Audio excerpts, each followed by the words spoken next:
அன்பான சகோதரர்களும் சகோதரிகளும், இன்று நாம் பார்க்கப் போகும் விஷயம் மிகவும் பயனுள்ள ஒரு ஆன்மீக அமல். குறிப்பாக குடும்ப வாழ்க்கையில் அமைதி வேண்டும், கணவன் மனைவி உறவு வலுப்பெற வேண்டும், மனதில் தூய்மை வேண்டும், பயணங்களில் சோர்வு இல்லாமல் இருக்க வேண்டும் என்று விரும்புபவர்களுக்கு இது ஒரு அரிய நினைவூட்டலாக இருக்கும். அல்லாவின் அழகிய திருநாமங்களில் ஒன்று தான் யா குத்தூஸ், யா குத்தூஸ். இந்த திருநாமம் தூய்மையையும் பரிசுத்தத்தையும் குறிக்கிறது. மனிதனின் உள்ளம் மாற வேண்டுமானாலும், உறவுகள் மென்மையடைய வேண்டுமானாலும், வாழ்க்கையில் நிம்மதி நிலைக்க வேண்டுமானாலும் அல்லாவின் இந்த பெயரை நம்பிக்கையோடு ஓதுவது மிகப்பெரிய பலனை தரக்கூடியதாகும். முதலில் பயணம் செய்பவர்களுக்கு ஒரு அருமையான அமல் கூறப்பட்டுள்ளது. சிலர் குறுகிய பயணத்திற்கு போனாலும் சோர்ந்து விடுகிறார்கள். சிலர் நீண்ட தூரம் சென்றுவிட்டு வந்த பிறகு உடல் முழுவதும் களைப்பால் பாதிக்கப்படுகிறார்கள். ஆனால் ஒருவர் பயணத்தின் போது யா குத்தூஸ், யா குத்தூஸ் என்று தொடர்ந்து ஓதிக்கொண்டே இருந்தால், அல்லாவின் அருளால் அந்த பயணத்தில் அவருக்கு அதிகமான சோர்வு ஏற்படாது என்று கூறப்பட்டுள்ளது. யா குத்தூஸ், யா குத்தூஸ், யா குத்தூஸ், யா குத்தூஸ் என்று மனதார சொல்லிக்கொண்டே சென்றால், அவர் சென்ற வேகத்திலேயே சுறுசுறுப்புடன் திரும்பி வருவார்.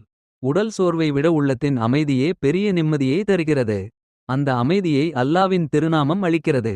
இரண்டாவது அமல் உள்ளத்தை பரிசுத்தப்படுத்தும் ஒரு அமல். அசர் நேரத்தில், சூரியன் சாயும் நேரத்தில் யா குத்தூஸ், யா குத்தூஸ் என்ற திருநாமத்தை 100 முறை ஓத வேண்டும். இந்த அமலை ஒருவர் தொடர்ந்து செய்து வந்தால், அல்லாஹ் அவருடைய உள்ளத்தை சுத்தப்படுத்துவான் என்று சொல்லப்பட்டுள்ளது. மனிதனின் உள்ளத்தில் இருக்கும் பொறாமை, கோபம், வெறுப்பு, தேவையற்ற எண்ணங்கள் போன்றவை மெதுவாக நீங்கி மனம் மென்மையாக மாறும். ஏனெனில் யா குத்தூஸ், யா குத்தூஸ் என்பது பரிசுத்தமான இறைவனின் பெயர். பரிசுத்தமான பெயரை தொடர்ந்து நினைவுகூரும் இதயமும் பரிசுத்தமடையும். நம் உள்ளம் சுத்தமானால் நம் வார்த்தைகளும் சுத்தமாகும். வார்த்தைகள் சுத்தமானால் நம் குடும்ப வாழ்க்கையும் சாந்தமாகும். மூன்றாவது அமல் குறிப்பாக உறவுகளில் அன்பை வளர்க்கும் அமலாக கூறப்படுகிறது.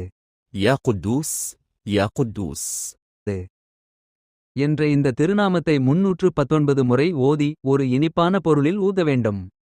பின்னர் அந்த இனிப்பை ஒருவர் மற்றொருவருக்கு கொடுக்கலாம்.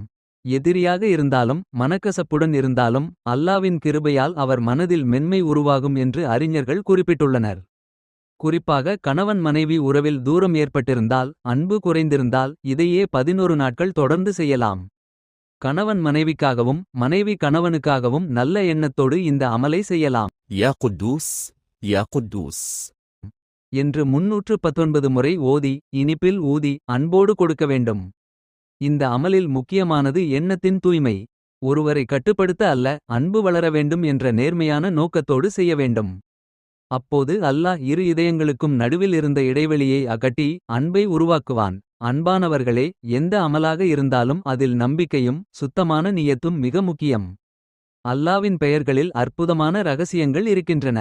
அவற்றை வெறும் வார்த்தைகளாக அல்லாமல் நம்பிக்கையுடன் ஓதும்போது வாழ்க்கையில் மாற்றங்கள் தோன்ற ஆரம்பிக்கும்.